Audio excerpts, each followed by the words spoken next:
warahmatullahi wabarakatuh, Bu Nina. Bapak bagaimana kabarnya Pak? Sehat? Alhamdulillah. Bagaimana kabar Ibu? Sehat? Alhamdulillah Bapak, saat ini saya dalam keadaan sehat juga. Alhamdulillah. Semoga kita selalu diberi kesehatan, Bu ya. Selalu diberi keberkahan. Amin Allah ya Rabbal Alamin. Amin ya Allah Rabbal Alamin. Bapak, ini saya sebenarnya mohon maaf sekali Pak. Bolehkah saya meminta waktunya Bapak? Boleh Bu. Emang kenapa Bu? Saya mau bercerita, ya Pak, mohon maaf. Saya mau bercerita tentang salah satu siswa saya yang sering terlambat masuk ke sekolah, dan juga saya dengar dari teman-temannya, kemudian juga dari guru-guru yang lain, dia itu jarang masuk ke kelas. Oh, begitu Bu ya. Apa yang mau Ibu ceritakan tentang siswa tersebut, Bu? Oh, jadi gini Pak, saya lihat siswi ini mengalami penurunan baik dari semangat belajarnya, kemudian juga dari nilai-nilainya juga turun, kemudian juga terlihat dia sering bolos sekolah, sering terlambat pula. Nah, ini terjadi beberapa kali, bukan sekali dua kali, dan bukan dari mata pelajaran saya, tetapi juga mata pelajaran yang lain. Kadang ia pernah berangkat ke sekolah namun kesiangan, terkadang dia berangkat ke sekolah tetapi tidak masuk ke kelas, atau ada di kelas tetapi tidak terlihat fokus. Dan saya juga mendapatkan dari guru mata pelajaran yang lain, dia itu tidak mengikuti kegiatan tersebut. Dan jadi saya bertanya-tanya, kira-kira ada apa sih, dan ada masalah apa sih dengan anak tersebut? Kenapa dia berubah drastis menjadi seperti itu? Oh, jadi seperti itu Bu ya. Iya Pak. Ibu sedang menghadapi siswa yang sering tidak hadir di sekolah. Intinya anak itu terlihat kurang semangat belajar ya Bu. Betul sekali Pak. Nah, sebenarnya dari pembicaraan yang kita lakukan ini, kira-kira apa sih tujuan yang ingin Ibu capai?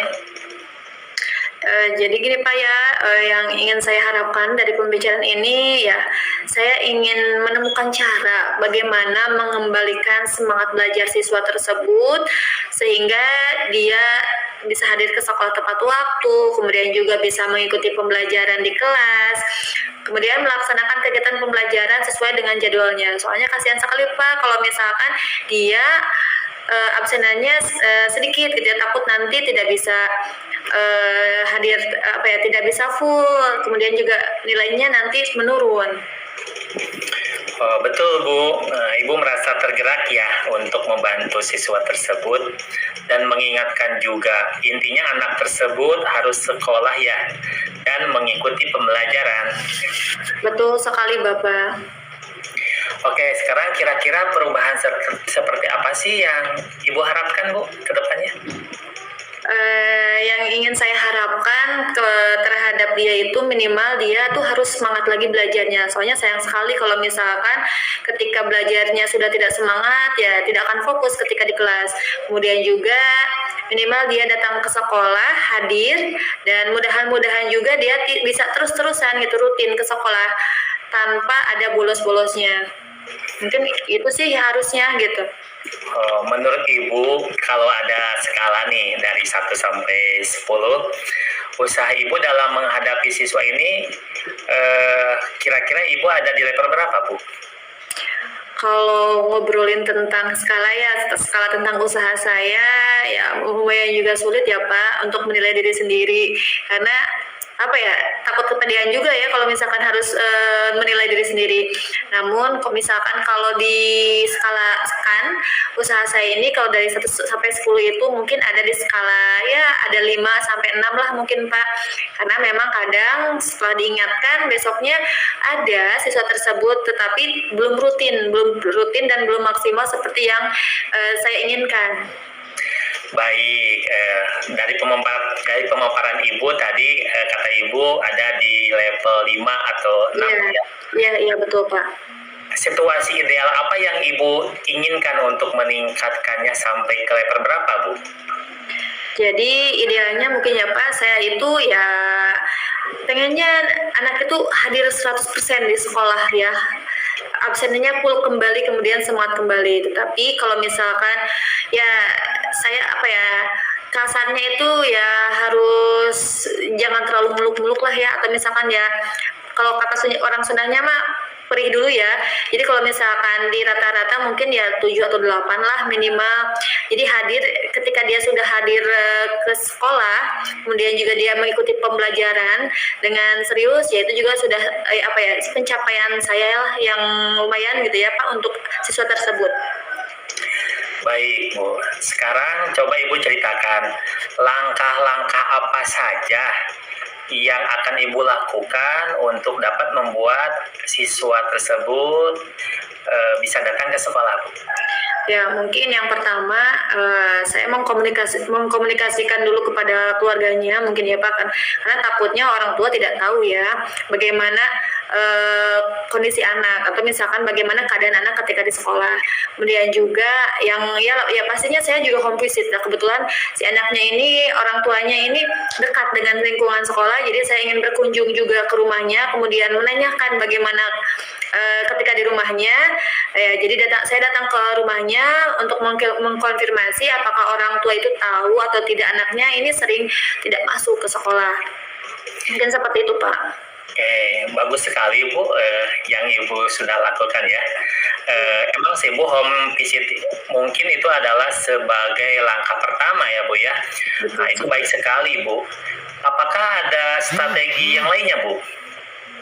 Untuk strategi lainnya mungkin ya saya coba untuk membuat lebih lebih disiplin lagi ketika di kelas ya, membuat peraturan-peraturan atau kesepakatan-kesepakatan baru dengan atau memperteguh keyakinan ketika di kelas.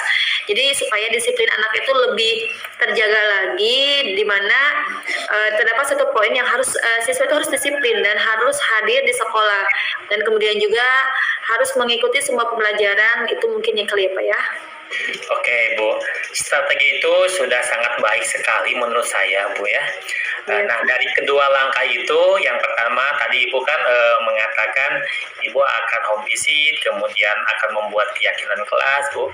Nah dari kedua langkah itu, langkah yang mana Bu yang akan segera Ibu lakukan terlebih dahulu? Mungkin langkah yang akan saya lakukan pertama itu ya home visit dulu ya Pak ya, karena itu mungkin langkah yang terdekat. Kemudian juga supaya bisa mengetahui langkah yang terbaik dengan anak tersebut ya, saya kunci utamanya adalah berkonsultasi, ya, menghubungi pihak orang tua, baik bapaknya atau ibunya, sehingga orang tua juga bisa saling membantu kepada saya, kemudian kepada pihak sekolah juga, sehingga anak itu dapat diperhatikan dan kehadiran di kelasnya dan semangat belajarnya bisa menjadi bisa ada perubahan lah Pak. Baik. Setelah itu, apakah ada orang lain yang bisa membantu Ibu dalam melakukan strategi tersebut Bu? Ya, ada Pak, sepertinya mungkin ya karena ini kasusnya ini bukan hanya di kelas saya saja, tapi di kelas yang lain juga. Mungkin saya minta tolong juga kepada guru yang lain untuk mengontrol siswa tersebut, mengecek kehadirannya, saling melaporkan apakah anak itu hadir atau tidak di kelasnya. Kemudian juga saya minta bantuan kepada teman-temannya, karena teman-temannya ini ya, apalagi seusia anak ini pasti mereka itu lebih dekat dengan temannya dibanding dengan orang tua. Jadi mungkin saya akan tanya-tanya juga, ajak curhat juga temannya supaya saya bisa lebih tahu bagaimana sih kondisi anak tersebut. Alhamdulillah Ibu sudah bisa mencari solusinya ya. Ingatlah untuk selalu sabar Bu, dan telaten dalam membantu siswa tersebut. Percayalah bahwa dia memiliki potensi untuk menjadi siswa yang sukses. Dan strategi ini, adakah perbaikan yang akan Ibu lakukan di dalam pengajaran Bu? Alhamdulillah mungkin ya Pak, ada ya Pak. Ada beberapa hal yang mungkin yang ingin saya ubah dan saya tingkatkan. Yang pertama mungkin ketika di kelas mungkin nanti saya akan berusaha untuk lebih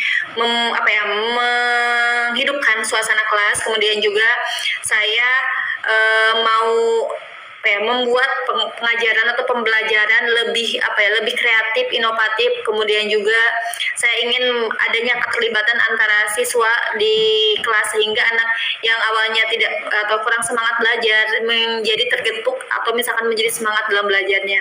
Mungkin seperti itu, Pak. Oke, dari pembicaraan yang kita lakukan ini selama kurang lebih 15 menitan, Bu ya. Ya, Pak. Bagaimana perasaan Ibu saat ini, Bu? Alhamdulillah, Bapak, yang saya rasakan ini tadi kayak terlalu pusing, kemudian berjelimet gitu di kepala. Tetapi setelah ngobrol dengan Bapak, kemudian juga setelah sharing-sharing seperti ini, saya alhamdulillah bebannya semakin berkurang, kemudian juga semakin plong, dan saya merasa senang karena mendapat masukan, kemudian saran secara tidak langsung dari Bapak. Dan jadi saya tahu langkah-langkah apa saja yang harus saya lakukan untuk menghadapi masalah ini. Mungkin seperti itu, Pak. Wah, luar biasa. Bagus sekali, Bu ya. Iya, Pak. Saya sangat mendukung Ibu. Mudah-mudahan semua berjalan lancar dan sesuai harapan yang Ibu harapkan, Bu ya. Dan mungkin nanti kita bisa bertemu lagi, Bu. Bisa ngobrol lagi untuk melihat progresnya, Bu ya. Ya, amin Bapak. Terima kasih Bapak untuk waktunya, untuk sharing-sharingnya. Alhamdulillah saya mendapatkan pencerahan. Mudah-mudahan saya dan kita semua juga bisa menjadi guru yang bisa memberikan tauladan, kemudian juga jalan atas permasalahan yang dihadapi oleh murid-murid kita ya, Pak. Amin, amin Allah ya Rabbal alamin. Ya. Alhamdulillah, Pak.